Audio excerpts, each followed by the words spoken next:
and let us all do we can to build a better future. I didn't want to talk about this. I wanted to be wrong. Look, and I'm not saying that people won't get their debt forgiven, but now, Lauren, because I know we were talking about this before the show, you were like wondering, I bet I knew you were going to talk about this. Oh, yeah. Yeah. As soon as I saw it yesterday, I was like, well. Yes. So what happened? Biden administration scales back student debt relief for millions amid legal concerns. Shocking. Scaling it back. Now, I was saying, and I want to be very clear on this, I didn't think that they would start scaling back. I felt that maybe there might have been some sort of legal issue that would prevent them from going forward to doing this, or either that they would still do the student loans, but like I said before, paying off $10,000 or $20,000, that's great. It's great on paper, but then you have to remember there's the interest. And I remember in 2020, when we were covering the primary, we were covering like how people were saying, "Hey, I'm paying off my student loans, but I'm still paying." It's like every time I pay it off, it's like I still have to pay more in because of the interest rates. Which I always thought was ridiculous. Like you have if you're late on your credit card payment, they start charging you interest, but they don't start charging it before you're late. Like what? What gives the universities the right to just charge constantly throughout everything? It's like, no. You can charge extra. Just wait until they're late and then charge extra if you're going to be that greedy about it. Do you want to know who is responsible for that?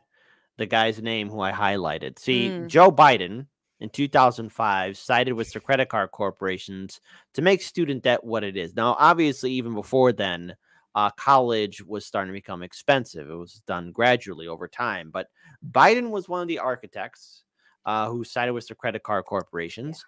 Yeah. And Joe Biden, again, even during the primary, was so outspoken in being not only against Medicare for all, but student debt forgiveness, doing any kind of free college or affordable college.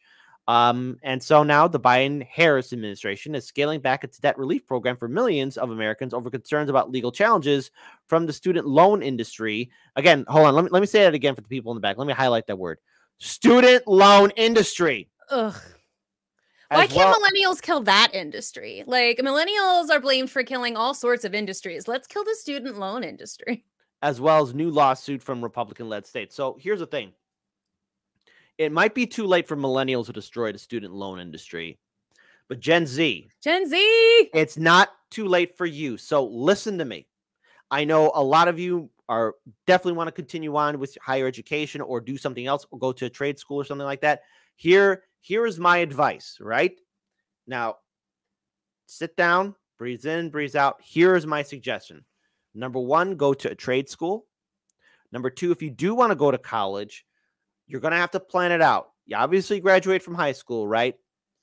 But don't go to college in the United States. Go to college overseas, like in Canada or in Europe or somewhere else where you know it's affordable or free, where you can do it. But that means it's going to require planning.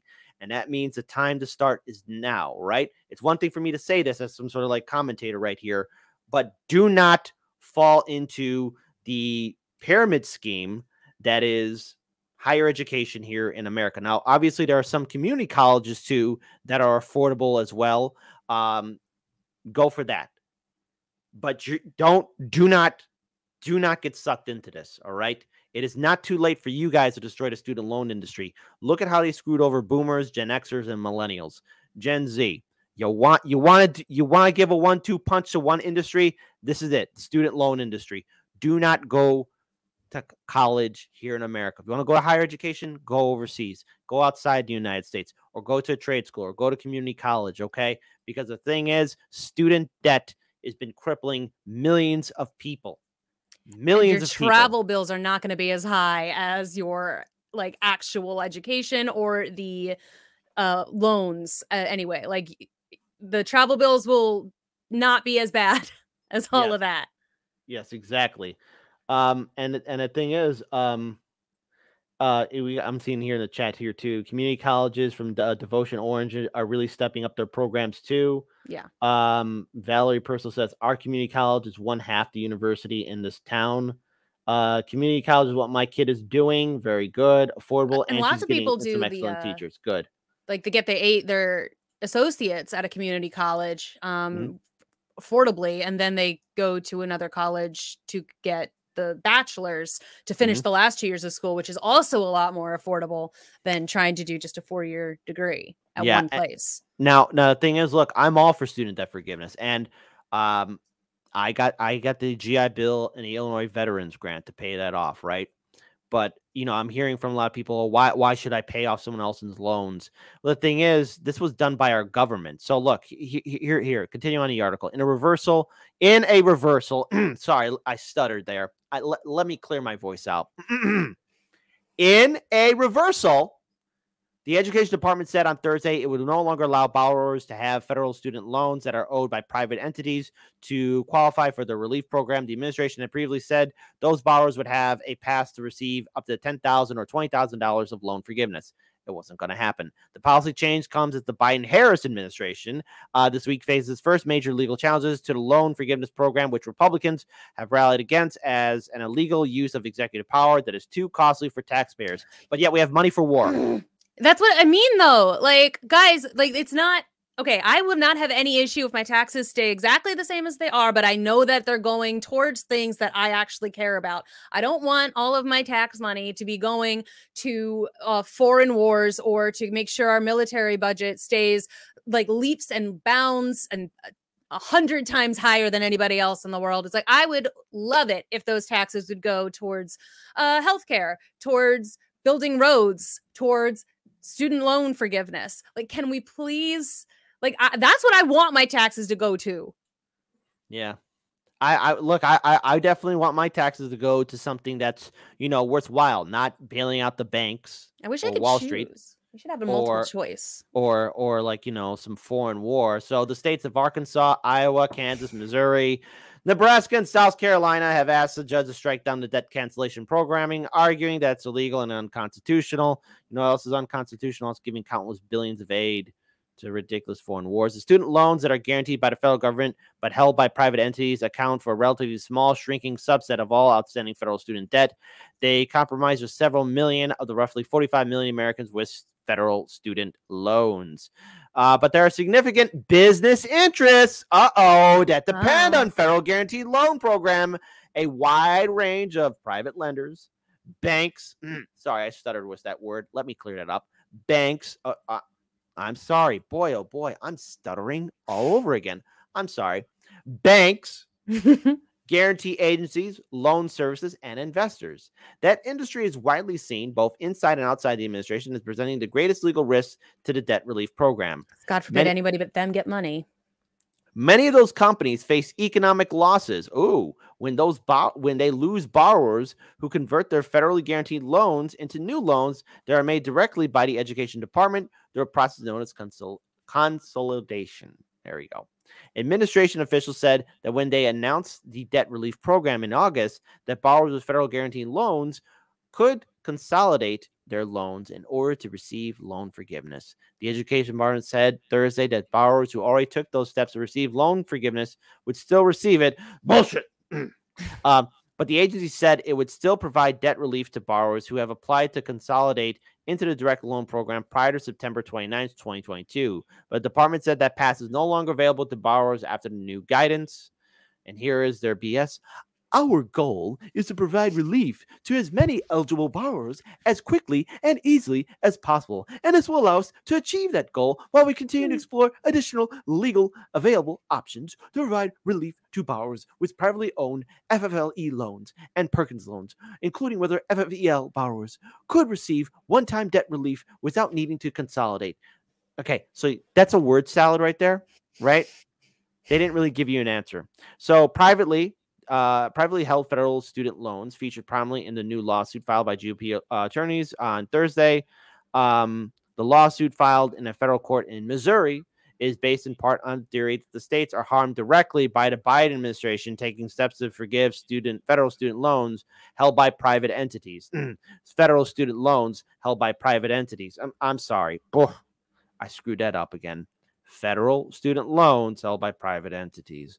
For example, in a lawsuit, Missouri Attorney General Eric Schmidt argues that Missouri Higher Education Loan Authority and quasi-state entity, which owns and services federal guaranteed student loans, faces economic harm from the debt relief program. Oh, wow. As opposed to the economic harm suffered by the people who have these incredibly expensive student loans. They don't matter. They're just 20-year-olds. Now, I do want to point this out. The administrations have argued that the policy change would directly affect far fewer than millions of borrowers because a large share of borrowers were never set to receive the relief in the first place or have other avenues to obtain relief. Oh, my God. So, see, folks, it was never going to happen. Look, hey, I want to be proven wrong. Vote blue no matter who. You think I like being a guy saying, oh, this is going to blow up in your face. Oh, those migrants are going to get deported. Oh, this philanthropy program's money laundering. Look, I want to be proven wrong, okay? It'd be nice. You think I like being the bad guy here? You think I like reading this stuff? You think I like telling all my colleagues and my friends in independent media that, oh, yeah, the student loan debt is nothing but a bunch of BS? You think I like having these conversations? No, I don't. I don't like them at all. I don't like having these conversations, but oh boy, hey, oh well, I went to mark this on the board of, I guess I was right on this one too.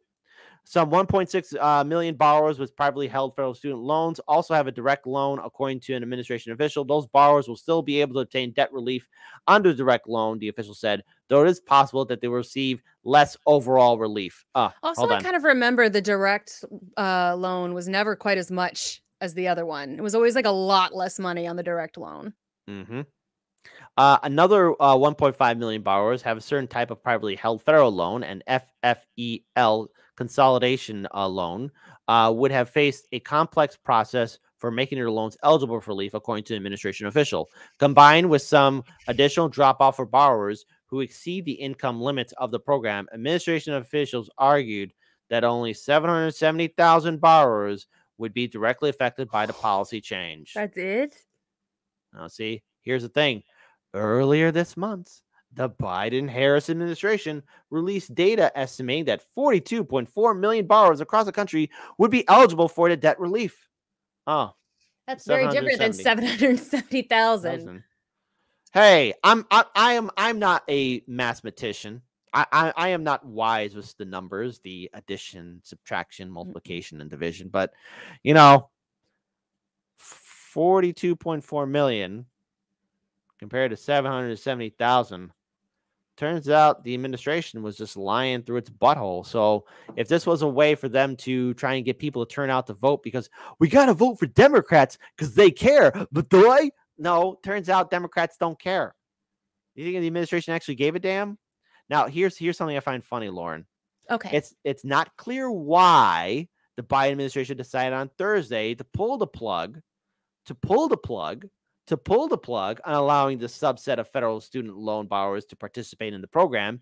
Industry officials and wide-range policy experts had long warned, even before the administration's August announcement, about the legal complexities associated with the federal government forgiving federally guaranteed student loans.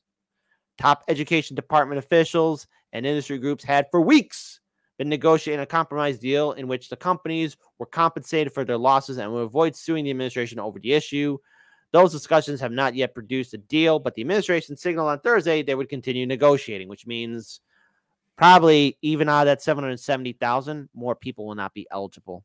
The education department said on its website Thursday it is assessing whether there are alternative pathways to provide relief to borrowers with federal student loans not held by the education department, including FFEL program loans, Perkins loans, and discussing with its private lenders. See, folks? Nothing will fundamentally change. And I just want to pull this up here, too, because now I have to wonder, hey, AOC. Hey, Rashida Tlaib.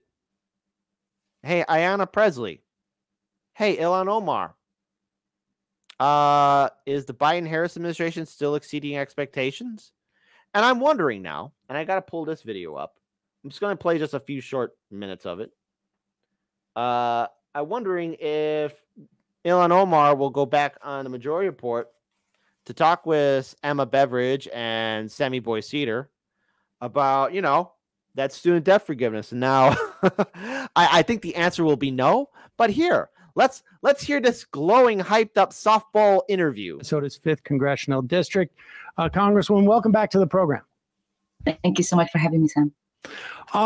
We got a bunch of stuff that we want to talk to you about. But let's start with student debt, because I know you're deeply involved in this. I think since the last time we spoke to you, well, it's certainly been since the last time we spoke to you. I'm sure you're aware, President Biden found it. I mean, I think the last time we spoke, we were asking where the memo was from the Department of Education. I don't even know what the stat. They found it, and it turns out he can do it, and he did it at least to some degree. $10,000. Not gonna happen. Not gonna happen. Not gonna happen. Just wanted to throw it out there again. Everyone's so giddy and happy. Let's play the rest. For everyone under making under $125,000 as an individual, $250,000 for a couple, $20,000 if you were the recipient of a Pell Grant.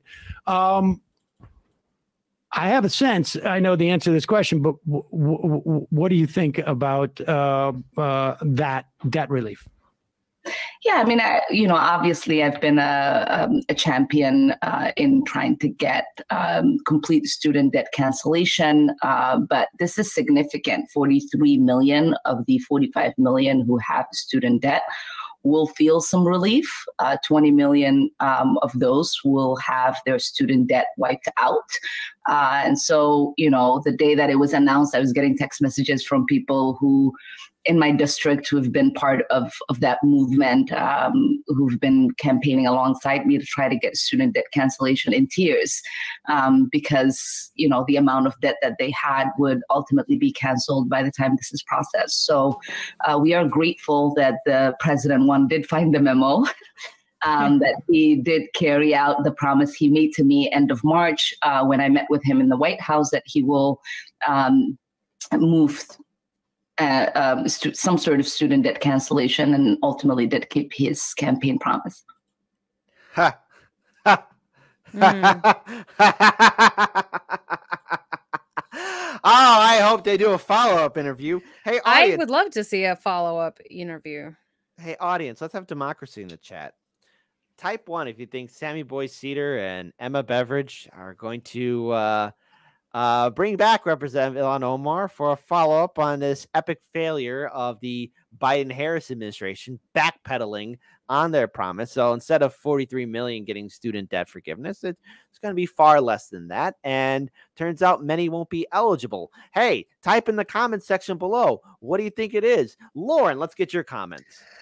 It's just, I really hope that, I would love to see some of the Congress people who have been talking such a good game about how much they've been trying to get this done. I would love to see what they have to say about this now. I would love to see if they actually have made any kind of responses. The fact that there hasn't been, my Twitter hasn't been blowing up about the responses that they've made is very telling to me. I really, really hope that that they were surprised as well. I would like to believe that this was a shock to some of these people and that they're going to continue to make it actually happen. But also, it just seems kind of foolish, honestly. If they had done this in order to get good election results, it's they chose a bad time to do it because the elections haven't happened yet. So it just seems like poor planning if their actual end game goal was to get people who wanted student loan forgiveness to vote for them. Just seems like bad timing to me. Yeah. Also, I do appreciate your commitment to using the Biden-Harris administration full title, even when the articles and such only referenced the Biden administration. And I wonder if those articles are doing that on purpose to separate Kamala Harris from Joe Biden for her run for president. because she can be like, oh, well, I couldn't do anything. I don't know. I just wonder. So I appreciate you continuing to add in Biden-Harris to remind people she's still implicitly involved in this. Oh, yes, absolutely. Because again, I remember everyone was so hyped up. Yeah, Kamala, she'll be Joe Biden's right-hand person. She'll be there to make sure he's accountable. No, they're not. They're not going to do anything for anyone. And the thing is, I think as a final note for this, if you want to get higher education, especially to Gen Z and the next generation following, don't go to college here in America. Go to college overseas. Go to a trade school. Go to community college. Do not get sucked in to the student loan industry. Do everything you can. And if your high school is saying, because I remember this, like we had to meet a criteria. Hold on, audience. Hold on. And Lauren, I would like your comments on this too. But when you were in high school, did you have to show that to your high school, I guess, career planner that you were going to college or something like that? I don't think so. We had to talk to the guidance counselor. Right. But there was, I don't remember everyone was talking about it all the time. It was more of a social pressure. Like we had to listen to boatloads of recruiters from colleges all over the place talking about how great it was. They definitely tried to push college over trade schools. But I don't even remember if we had a career planner. We might have had a career day where like you had to go to the library and talk to 3 different people. But like, no, I don't remember there being something super specific like that, but it was just a lot of just generalized social pressure. Yeah, because I know like I've heard in some instances like your guidance counselor, and that's what I meant, guidance counselor. So thank you for that correction. Like, you may not graduate if you don't at least apply to college or something like that. It's just no one ever told me that. Yeah. No, but I think for our guidance counselor, they were really adamant that we had to prove that we were going to college, right? And or use it at like, because there was a lot of pressure on us, at least in my class. I remember there was a lot of pressure on us, like show me that you're going to go to college or something like that. And I get, you care about me getting higher education, but I wasn't going to follow through on it. So I was like, yeah, I'm going to Columbia, right? And I did get accepted into Columbia College when I graduated from high school. But then I was looking at the cost of it, and my little heart just broke. I was like, oh no. I was thinking like, how am I going to pay this off?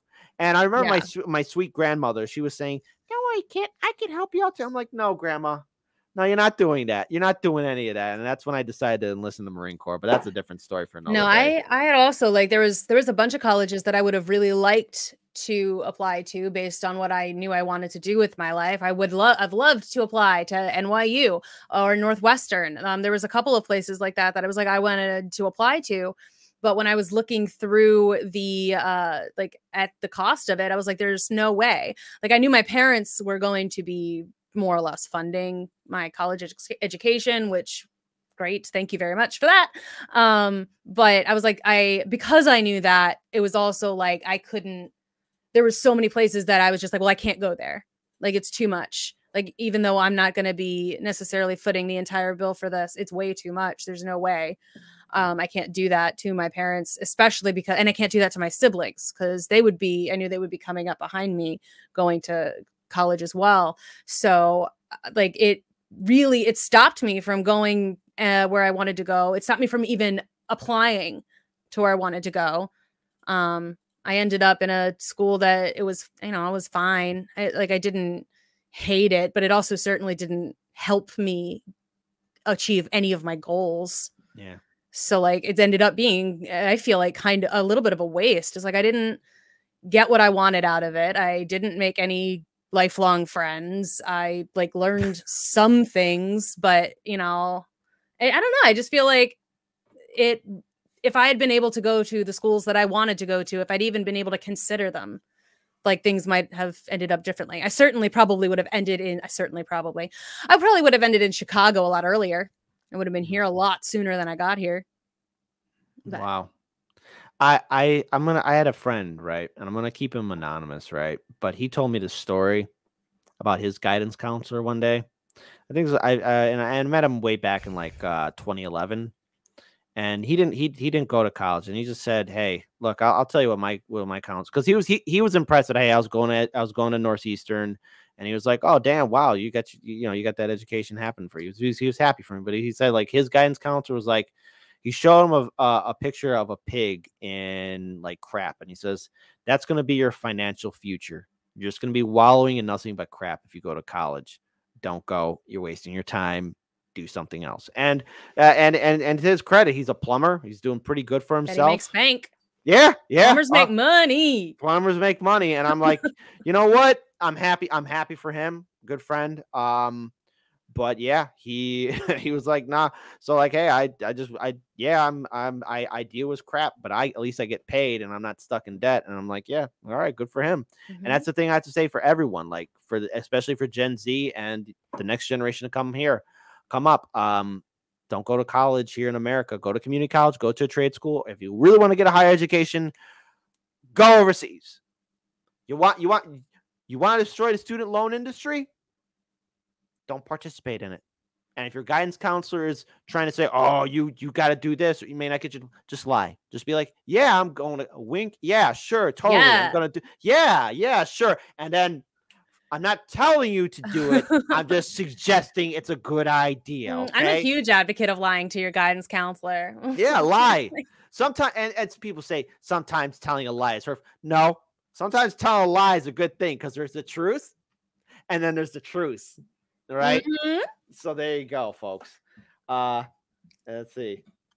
There we go. So shout out to all of you. Thank you so much for putting in your comments too. People are saying they've had some BS with their guidance counselors. So yeah. All right, audience. God, you guys are so brutal. I love all of you. You guys and gals are just beautiful. So there you go. All right, we're gonna end this segment. Before we end this segment, look. It's just another example of Democratic hypocrisy, and this is going to probably bite them in the rear end for the midterm. So we'll see how this blows up in their face, folks.